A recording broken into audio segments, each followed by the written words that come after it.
On Wari Reef. I had sounded in the northwest entrance as well as I could, but one cannot examine a great lagoon in a day. All the entrances to Bramble Haven seemed to be negotiable with care. I came out in the dawn with calm and rain in the offing, conning from the fore topgallant mast head as usual, and the leadsmen were at their posts. We moved slowly at easy speed. I could see no place free from the bottom's glint. I had grown to like less and less these coral-filled atolls, where the hard bottom can rise at any moment and take a bite out of the ship, a bite that may only too easily be permanent and fatal. I had taken every precaution I knew. I had the best charts and the latest directions. I had good helmsmen, good leadsmen, a good crew. The ship steered easily and was most responsive. She handled splendidly both under sail and under power. I was as cautious as I knew how to be.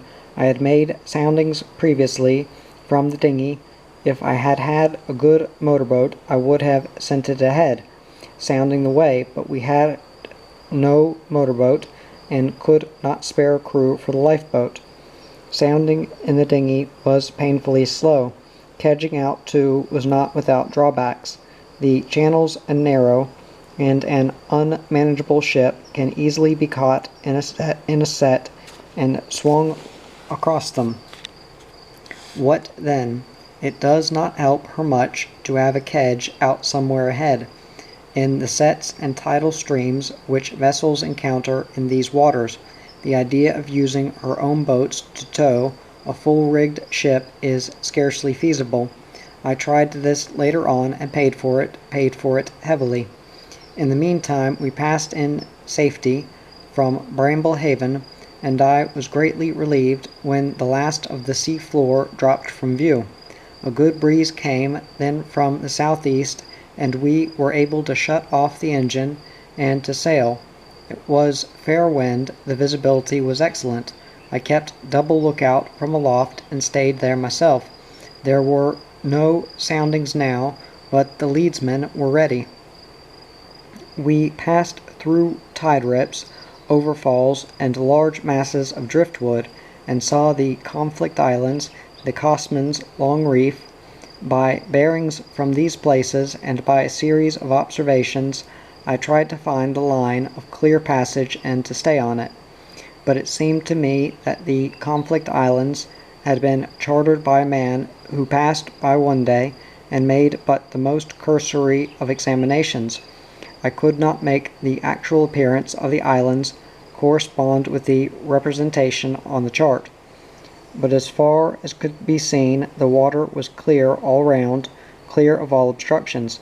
As far as I saw, and I looked very closely, deep draught vessels need not hesitate to use this approach to Samaray. It is entirely free of dangers. I checked this later with the masters of luggers and schooners at Samaray. They said they had sailed it often and had never seen any new dangers.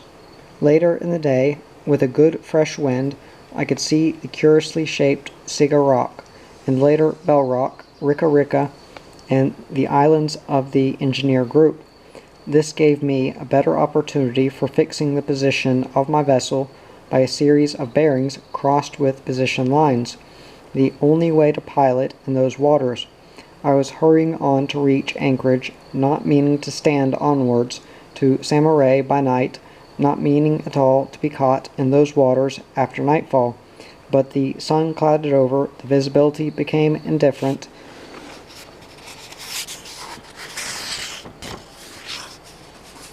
and then bad. I could no longer fix the position of the vessel. I stood on, hoping to find anchorage before it was too late, before the coming of the night. I had been making towards a place called Hoop Iron Bay on Moresby Island, intending to anchor there for the night, and move on in the morning to Samarai. Then, in the late afternoon, when it was too late to make for any other anchorage, A heavy rainstorm came down with a fierce wind which swung violently to the southwest. I had to shorten down in a great hurry and get some tucks in the topsails while the ship, driven from her course, sheered dangerously towards the low islets south of the engineers. Fortunately the wind quickly swung to the southeast again, so that I could continue to steer the compass course. The compass was now the only guide I had. The rain continued, it rained and rained. Night came down, robbing me of all hope of finding Hoop Iron Bay or any anchorage. If it had been clear, I could have groped in there. I had had good enough fixes before the rainstorm came, but now I was in a hole again. What could be done? What was the best course? There was only one possible safe course open to me, and that was to go on. Once briefly, through some lighter rain, I saw the heights of Moresby Island and Bell Rock, and again hurriedly secured a poor fix by cross bearings. All the land shut down again at once, and we did not see it again that night. I had to go on. In such a place there could be no thought of heaving to and waiting for daylight, for the sets would have wrecked me, like as not, long before the morning. Sets are insidious, cancerous things, the calumny not to be seen or judged or gauged or tracked to their source, but serious enough and apt to be fatal. A ship keeping a compass course knows only that her head points in a certain direction. At the same time, her hull may be bodily set to leeward, as an airplane is in a high wind.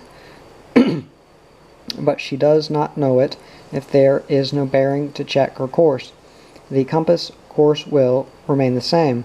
The whole ship, with her head perhaps still pointing the right course, is driving sideways into danger. In the approaches to Saint-Marais, this was the greatest hazard. Yet I had to go on, for that was the less dangerous of the only two courses open to me. The other had been to find anchorage, but the night was so thick with rain that it was quite impossible to see the land. In such a place anchorages are few and far between, and groping towards them in thick weather, one is much more likely to come on the fringing reef. No, I had to give up thought of anchorage. There were no soundings, or I could have dropped a stream anchor where I was. Though the wind was fresh and there was some sea, the chart had now lost its whiteness, and bristled with such warnings as tide rips, heavy overfalls, and so on, with arrows this way and that, showing streams at from 2 knots to 6, without order and without plan. The tidal information was vague and apologetic. The tides are an insoluble riddle in those seas. It was utterly impossible either to calculate or to observe the way in which the ship was being set. The only certainty was that she would be set and across the channel. I was now heading towards the comparatively narrow waters of the passage between Sidea and Suriba on the one hand, and Doini and Rogea on the other. It was a bad night, with quite a sea, and unsafe to put an anchor down in open water. I thought desperately of standing in somehow for the lee of Doini, but I could see nothing. It was too dangerous. I had had my fix and knew my compass course. If I did not know the true course the ship was making, I groped on, praying for a let-up, if only for an instant, in the rain. There was no skyline. There was no greater density anywhere to indicate the land. Yet land towered on both sides of me, dangerously near. No, I should have no further warnings. If I were to see any of these islands, it would be by brushing into them, and then I should, as like as not, see a great deal more than I wished. I posted double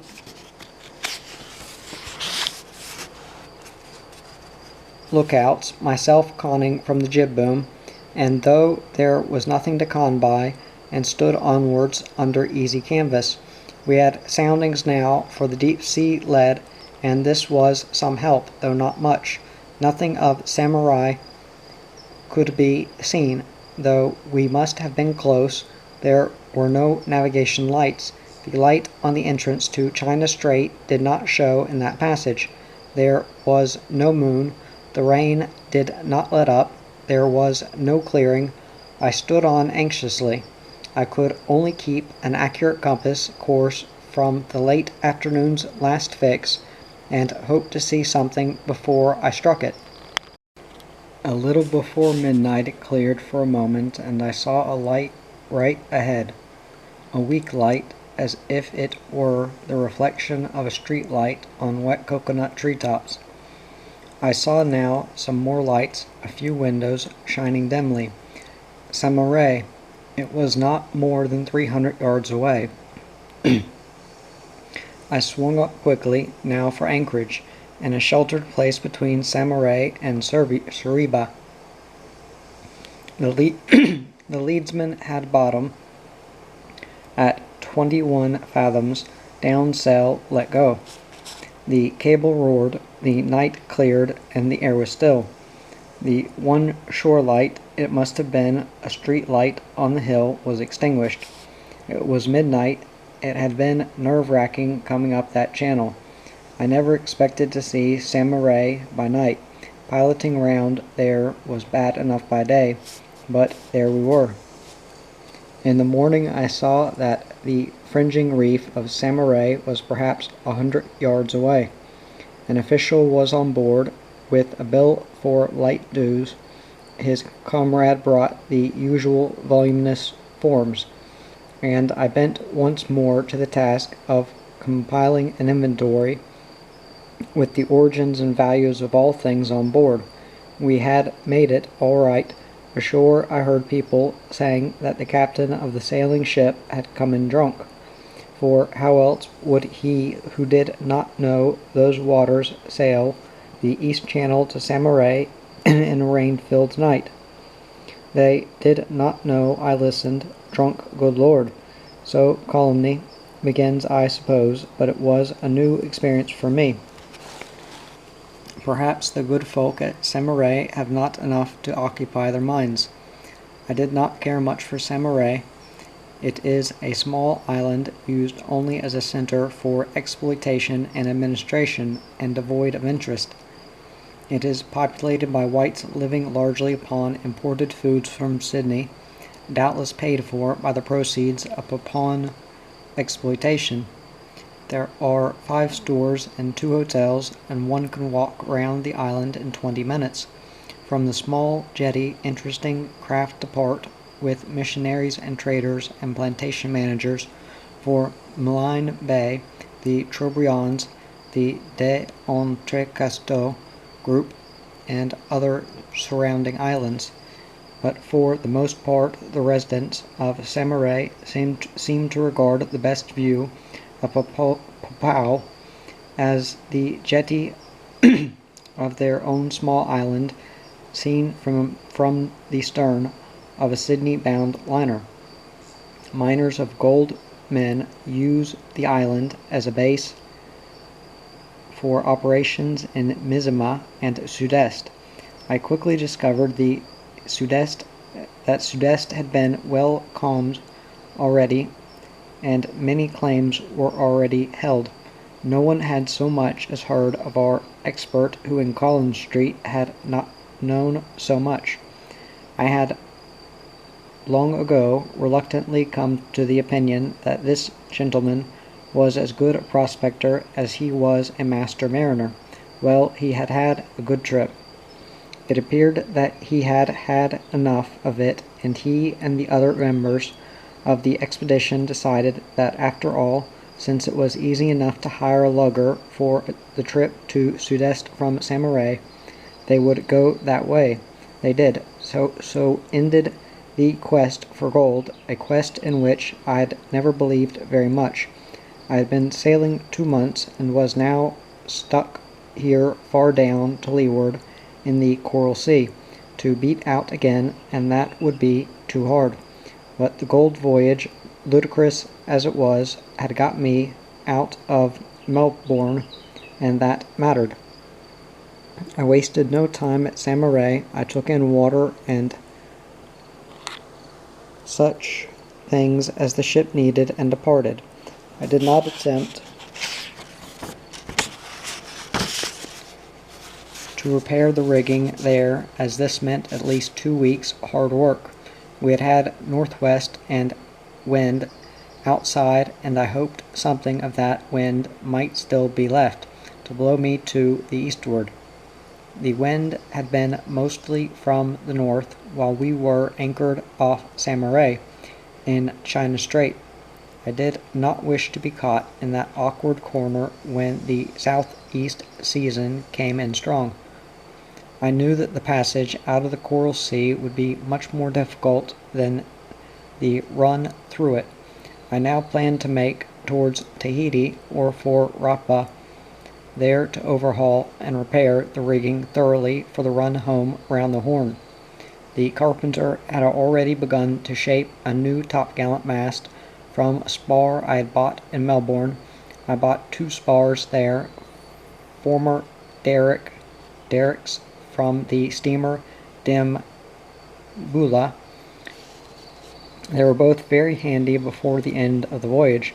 I decided then to get out of Samaray at the first opportunity, and since I did not now have to go to Sudest to stand out to the eastward by the inside passage, going under sail when the wind was fair and under power when it was calm.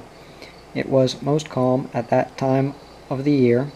By this means I should get out to windward, past the Conflicts and Bramble Haven, past the Deboines, Missima, the Renards, Sudest itself, and Rossel. Here it was imperative to have power. It was utterly stupid to attempt such navigation as this without a good engine. My engine was only 50 horsepower and was far from reliable, but for the first time on the voyage we really needed it badly. I had on such sailing to make anchorage somewhere every night. I was determined to attempt no more night sailing. It is too bad for the nerves. It should have been easy enough with the engine to find night anchorage in good weather. Orry Island off the Cosmans, in Deboine Lagoon, perhaps even at Robusto Creek in Sudest. I rather liked the idea of going there after all, and having a look at the place, though if there were gold there, it would have to get up from the beach and bite me. I sailed from Samaray before daylight one morning. It was calm, and I went out under power, down the clear channel by Rogea.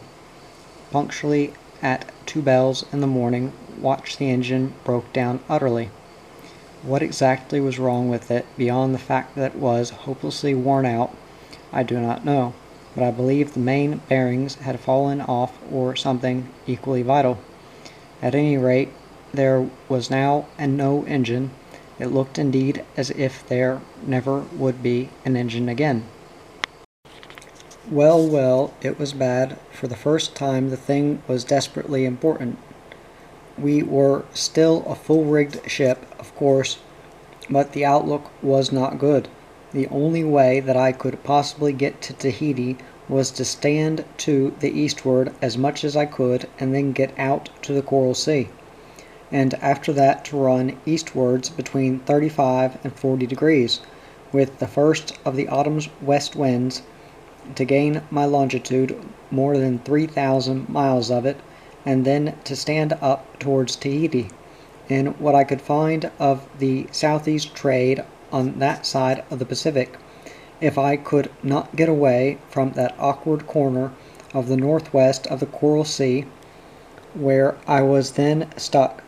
I should very likely have to beat for a month to get to windward before I could even begin the passage. If only I could have made some easting by the inside way, I should have been able to get through the Coral Sea on one board, without being jammed on the Great Barrier Reef or the coast of Australia. It was still the cyclone season, as well as being the sensible way to make the passage, this was also the most interesting way. If I had to go out into the open sea at once, as I should have to do without power, we should have nothing but a dreadful slog to windward, worse by far than anything we had previously attempted, with after that a west wind's run, and perhaps 40 or 50 days without seeing anything. This was, I thought, a poor way to cross the Pacific, but I could not, dare not, take the inside passage without an engine. We had been more than fortunate coming in. It was calm then, and we could not do anything. I put the ship under all sail, and we dribbled on.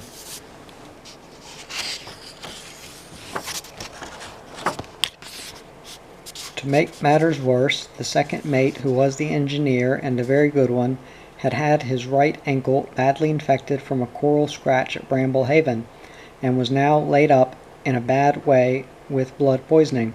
When he would be in a fit condition even to examine the engine, I did not know, and no one else could do anything with it. He expressed the view that this breakdown was final and that nothing could be done.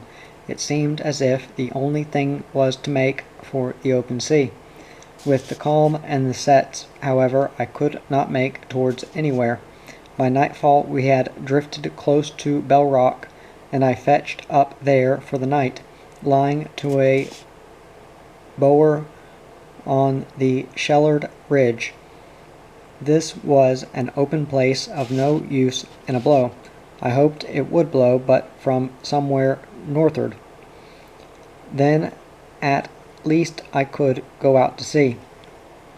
We had made 30 miles from St. Marais, and there we lay through the night, rolling beneath the stars. Next morning it was a flat calm, but I saw the set was to the east, and hove up and departed. No wind blew that whole day, and we dribbled along with painful slowness with the stream, passing between Bell Rock, also called Mamora Mama Bueno, and the small island of Ika Ika Kino. My object now was to get out to the open sea, since that was the only prudent course. I hoped to get south from Bell Rock, but without wind this was impossible. I had then to go round Warry Island, and hope sooner or later to pick up an air with which the ship could make at least sufficient southing to get out between the Alma Reef and the Stewart's Islands. But no wind blew. We drifted so close to Bell Rock, which is steep too, that I contemplated sending out some hands on the jib boom and to push us off, but we drifted clear. In the afternoon it became obvious that we could not reach the open sea that day. I had to find another anchorage, for it was not safe to drift by night in those waters without wind and not under control. The nearest anchorage was off Warry Island. I put out the starboard lifeboat, which was a fine boat, with the port watch to pull, and sent them ahead. They made some difference while the set was with us, but we drifted by the place where I had meant to anchor, and could not reach it. This was a shallow bay on the northern side of Warry, which looked good enough temporary refuge for the night. With this gone, and once by, we could not get back. My only safe course, I considered, was to make for the better anchorage of the other side of Warry Island, between the island and its reef. There was good shelter according to the chart. The place, though not ideal, was not specially dangerous. The directions gave it a good name as offering good anchorage with shelter from every wind, and added the interesting detail that fish, yams, coconuts, fowls, pawpaw, bananas, and mangoes were procurable by barter. Since I could not anchor outside, I made for the inside anchorage, the boat pulling the ship's head towards the south as we drifted by the island's eastern point. Just as we had reached, after much labor, a point off the break in the reef, between a small detached island and the main reef to the south, A faint air came from the southward, which quickly grew until I could sail with it. I could not get out to sea with the wind, but I sailed into Warrior Lagoon, conning from the masthead as always, and with the boat ahead. I did not trust this place, and let go as soon as I was well inside. The directions might commend anchorage, but the lagoon looked mighty foul to me. It was full of niggerheads and great banks and mushroom coral. Going into a landing on the beach, the lifeboat had not gone a cable before it grounded and could get no further.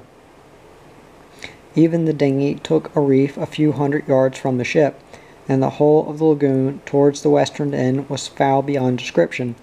It could be navigated with difficulty by the natives in their dugout canoes. However, the anchorage was very well sheltered and seemed right enough.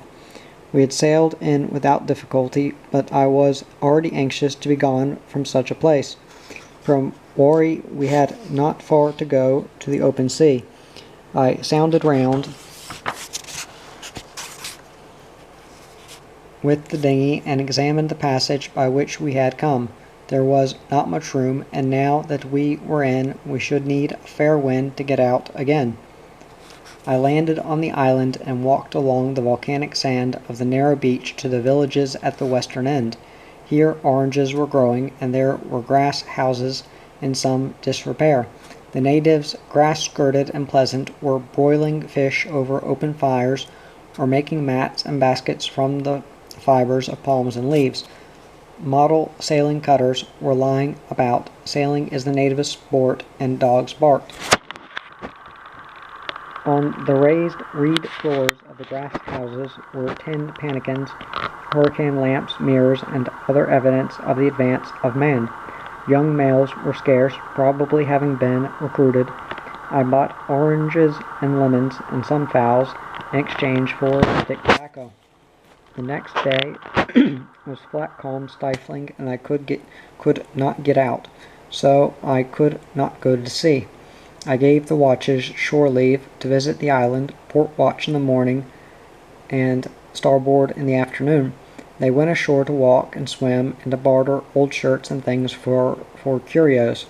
The natives, at my request, since we seemed to be hopeless fishermen ourselves and never caught anything, made a great drive in the lagoon for fish, but caught not enough for their own supper. It was an interesting sight to watch them rounding up the fish with the ever-lessening circle of the nets from their canoes. They were pleasant natives. I noticed again the absence of virile young men, though there was a party of Papuans fishing for trocas in white men's boats.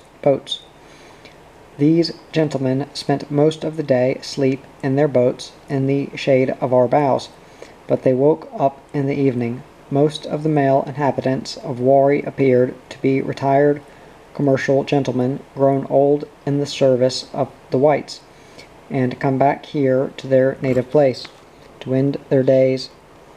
Having returned, they had doubtless the choice of the maidens. Some of them had large families.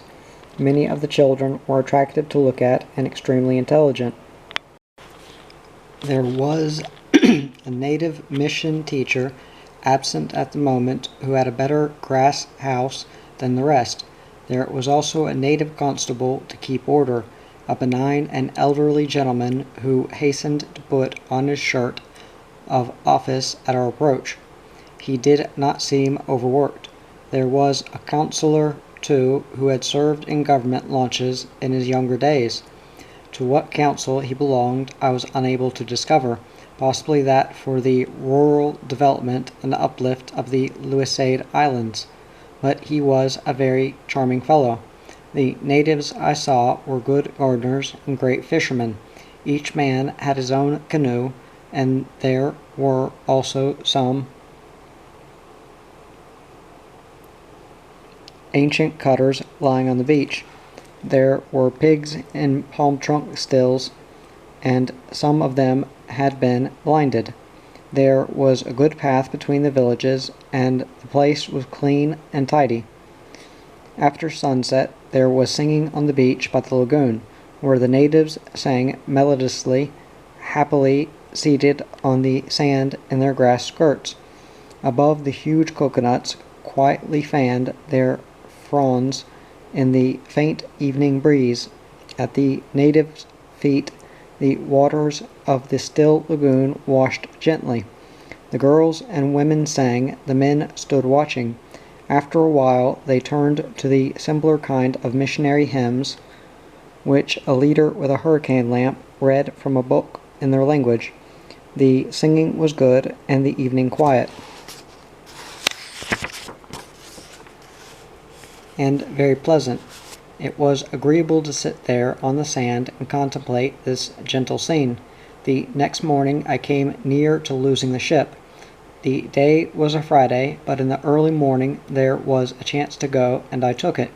I remembered that Friday was a day traditionally ill-omened for departures. This was not a setting out, but a continuance. The wind was very light from the northeast, fair, the day was ideal, the sun was behind me for watching the coral heads, and the tide was setting towards the entrance. So I hove short and departed under sail. I sent the starboard boat ahead again to help keep the ship straight. The leadsmen were fore and aft, sounding. I had Jim Evans at the wheel. I dragged the starboard anchor on 3 fathoms of chain. I dare not drag more when I knew I had to pass over soundings of less than 4 fathoms. The third mate was in charge of the towing boat. The mate and the carpenter were forward. The second mate being laid up, the boatswain was aft. I conned from aloft, standing on the fore topgallant yard, and from there looked round me at the island and the reefs, and was relieved to think that I should soon be gone from all such places. From Warri to the open sea was less than 15 miles, once through the entrance. All went well at first. The ship was being set a little towards the southern reef, but was still well clear of it. I could see the coral bottom plainly enough, but we had sounded there, and had 3½ to 7 fathoms. The boat was holding her head out. The soundings were decreasing, but so they had done when we came in. We were still, I thought, sufficiently clear from the reef.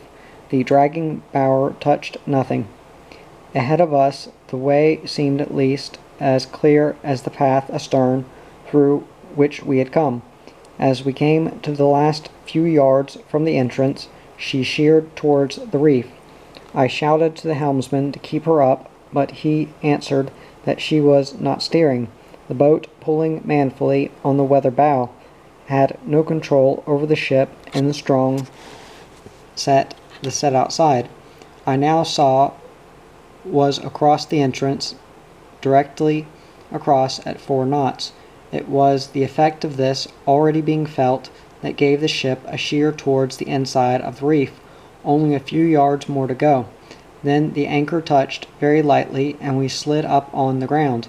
Nothing further happened. We stood there so gently that it was difficult to believe we were really aground. Nor were we then in anything like a serious predicament. There was fortunately plenty of room to carry out an anchor, plenty of room to heave the ship off. She had gone on very gently and did not pound or scrape. I sounded round and had over 3 fathoms everywhere, except under the bow. We drew 12 feet. Forward, where she was held, the soundings showed 11 feet. The tide was going out. I sent 2 of the boys down with water goggles such as the natives use to see how badly she was held. They reported that the forefoot was resting lightly on a coral bed. She had not even scratched the paint. I now worked feverishly with all hands to get an anchor carried out, since it was hopeless to think of backing her off with the sails. If she had been uncontrollable with them when she was afloat, they were useless now that she was aground. I clewed them up, though I left the yards hoisted so that they might be quickly sheeted home again if they could be of use. I carried out the stream anchor for our bowers to use, The starboard one I left down for the time being, and the crown of the other was resting on the coral. So I had the stern anchor carried out to clear water ahead, and led the stout wire secured to it to the forward capstan, our only power. Here all hands hove away as mightily as they could. The sun blazed down upon them, the sweat poured from them. The capstan groaned, and nothing happened. The ship did not budge. Then I knew I must work quickly, because the tide was going out. Heave away there, they hove manfully, and the anchor dragged. We were heaving the anchor home to ourselves. It wouldn't do. We had to get out a bower somehow. I should have done that at first, but the grounding was so simple I thought the stream anchor would suffice. It got me into greater trouble. As we were working on the bower to get it clear, a slight swell rolled in, and the ship, which, despite appearances, must have moved a little to the smaller anchor, lifted her stern and swung right round on her bow. This was still aground, so that in the new position her stern was outside the entrance and in the breakers. Previously the whole ship had been inside in the smooth water. Now she was in a really bad mess, a thoroughly desperate position. The sun still shone, the day was ideal, but the thoughts that came to me, when I had time to think of anything other than immediate measures, were far from pleasant. To lose a splendid ship like that, for I knew these coral reefs, one of them, and in the breakers very few vessels ever come off again. I could not lose heart. I had to get out of there. She began to pound. We worked frantically to clear the bowers, the heavy anchors at the bow. The vessel's stern was now resting against a coral outcrop beyond the reef, and her bows were fast aground. The breakers rolled in more and more, quiet enough at first. They seemed to increase every moment, and the ship began to pound heavily. The ship was in grave danger of becoming a total loss. She had only to stay on the reef and roll over with the falling tide, and it was the end. If she pounded much more, she would knock holes even in her stout iron hull and fill with water.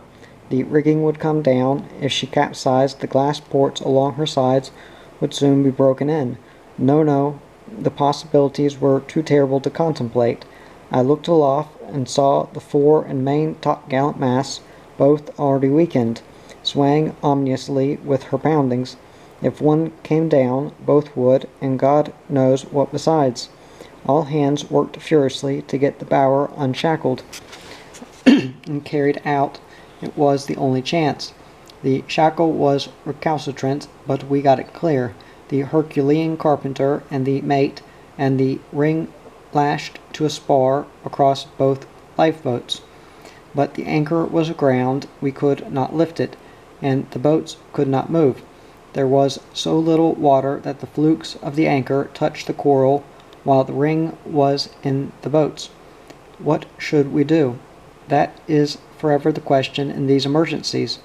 If we could not raise the anchor, we could perhaps bill it with a tackle from the grounded fluke up to the boat. This worked.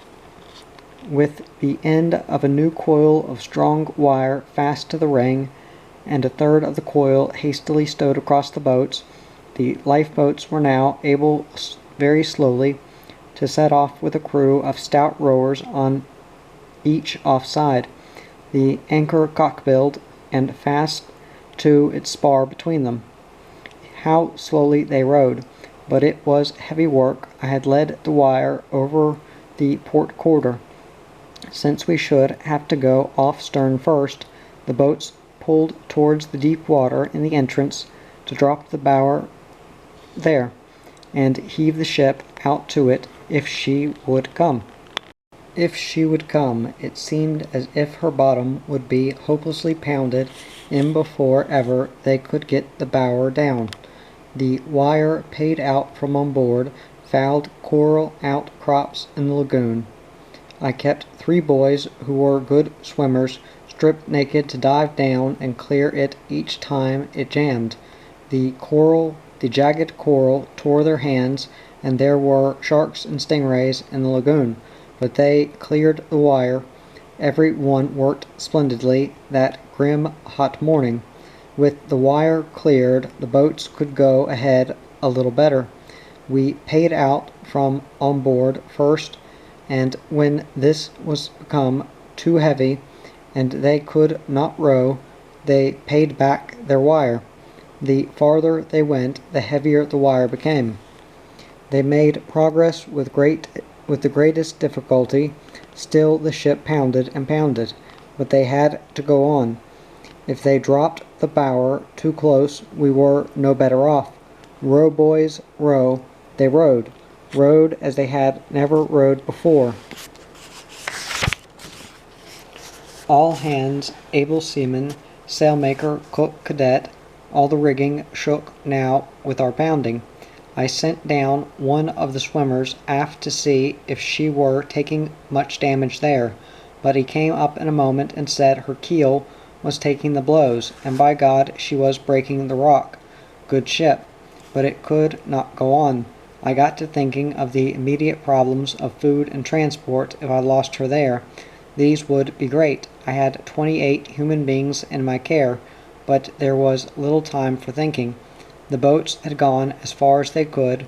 The ring of the anchor had been lashed with several turns of strong new manila. One blow of the axe on the manila stops, and the anchor was down. Now they rowed for their lives back to the ship to heave away on the capstan, a forlorn and desperate hope. Yet the swell, though it made us pound, was a blessing to us, for if there came a bigger sea to lift us only a little, while we hove for our lives, she might come. She might come, and she might not. If she stayed that tide, she stayed forever. Heave me hearties. I could scarcely bear to look, as the strain came on the wire and the breakers ran, to see whether she moved or not. If she did not, there was nothing further I could do. There were no tugs to call upon. It was hopeless to bring anything from Samaray. The only way we could get there would be to row, and by the time we returned there would be no ship. Heave hearties, oh strain there, heave a pawl. They heaved until the sweat made the teak planks slippery beneath their bare feet. The barrel of the capstan groaned until I thought the wire would bite right through it. She pounded still. Heave, heave. God, she was moving. Keep her going, keep her going. In rolled a swell a little higher than the rest. Her stern lifted, her bow freed. She came. Off, by God, hove off with a capstan. She slid from the grip of the reef, and with a grinding rasp was in deep water. This was not the end. She was off the reef, but she might have taken fatal damage. Sound all compartments. The carpenter quickly reported that she was not making water anywhere. I thanked God for her splendid Danish construction, the strong Swedish iron in her, and her big keel. We hove out to the bower, took up the boats and all the gear, recovered the whole of the wire and the anchors, set the sails, and departed towards the open sea. The wind had freshened, and we made good progress. A small trickle of water was discovered in the after peak, but this soon stopped and never started again. We had been on the reef 4 hours. I steered to pass between the Stewart's Islands and Uluma Reef, conning from the masthead again. We passed through heavy tide rips and rollers, and twice the murderous coral of the bottom rose again to glint a malignant eye. It made me worried even to see it there, and I desired nothing so much as the deep blue of the open sea. I was determined now to take my chance in the open waters of the Coral Sea. Come what might, by the evening we were once more in the ocean. That coral grounding scarred deep. As I watched the ship, in what I knew might very well be her death throes. I was greatly disturbed. I felt not the slightest anxiety about the possible loss of a property I owned, though she was all I had in the world. Somehow this ship had never seemed to me like a piece of property. I owned her, I had bought and paid for her, my name was on the certificate of registry as the owner of her 64 shares, but she had seemed to me too fine a thing for any one to own. She was a trust as a work of art is, for she was a thing of use and grace and infinite beauty. This last expression of man's sailing art of all the centuries, just because I happened to have paid for her, was she mine? What is property anyway? Nothing is ours completely, save ourselves, but she was my trust, this little ship, and as she had been when we set out, and as she had seemed always. The longer I sailed with her, the more the idea grew. I could not lose her on that callous reef. I could not leave her rusted form